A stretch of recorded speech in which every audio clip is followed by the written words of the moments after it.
ہاں جی، سیدنا صدیق اکبر نے سعد بن ربیع کی بیٹی کو اپنے سینے پر بٹھایا ہوا تھا اور حضرت عمر آ گئے، لکھا یہی جائے گا قیامت تک۔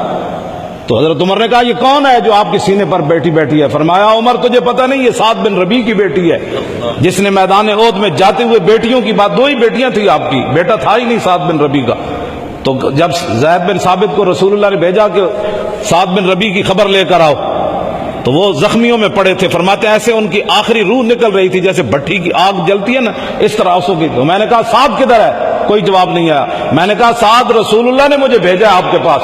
تو کہتے ہیں آپ نے کمزور سی آواز میں کہا کہ میں ادھر ہوں۔ کہتے ہیں جب میں پہنچا تو میں نے کہا رسول اللہ تجھے سلام دے رہے تھے اور پوچھ رہے تھے اب بتاؤ کیف تجدو کا، اب بتاؤ کیا حال ہے۔ امتحان تو پھر ہی ہوتا ہے نا، 20 قسم کے کھانے کھا کر، 20 قسم کے کپڑے پہن کر، 20 قسم کے جناب، تو پھر کو تو بات کہا کہ مجھے میدان احد کی طرف سے جنت کی خوشبو آ رہی ہے، جا کر عرض کر دینا۔ ہمیں ایک دن کی روٹی نہ ملے تو ہم کتنے گلے کرتے ہیں، اگر کوئی مقتدی بات کر دے تو ہم کتنے پریشان ہو جاتے ہیں۔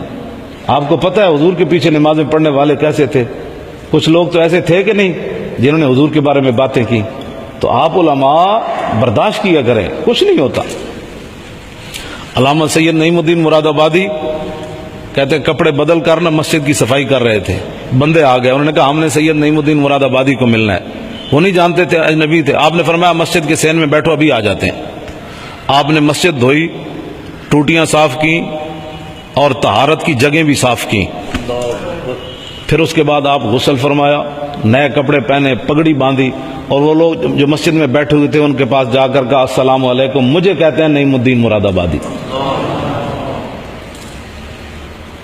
اگر ہمارے علماء مسجد کی صفائی کریں، مصلی سیدھا کر دیں، مؤذن کی تو ضروری نہیں ہے۔ میں جب تک ٹھیک رہا نا، یہ حادثہ میرے ساتھ بات ہوا تو میں خود مسجد کی صفائی، دنے تو مجھے کرنے کوئی نہیں دیتا تھا، استاد العلماء جو ہوا تو رات میں اٹھ کے خود مسجد کی صفائی کرتا تھا۔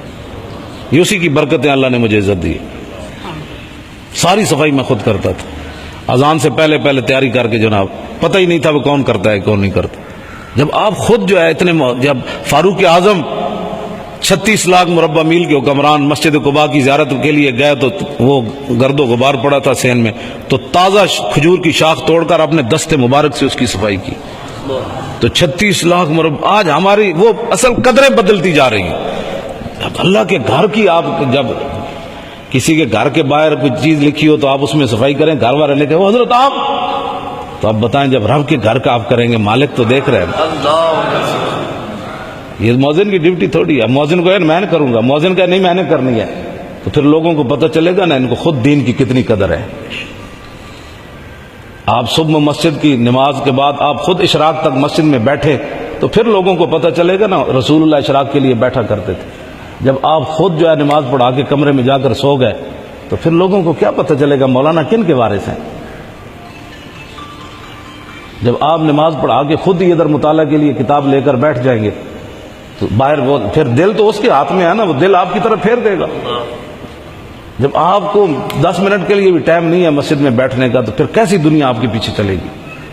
آپ عصر کے بعد بھی مسجد میں بیٹھیں، مطالعہ کریں، قرآن مجید کی تلاوت کریں، بچوں کو پڑھائیں، جناب ذرا بیادر وہ پڑھائیں، کسی کو حدیث پڑھائیں، کسی کو فقہ پڑھائیں، یہ رسول اللہ کی محبت یہ ہے بھائی، یہ آپ کا کام ہے۔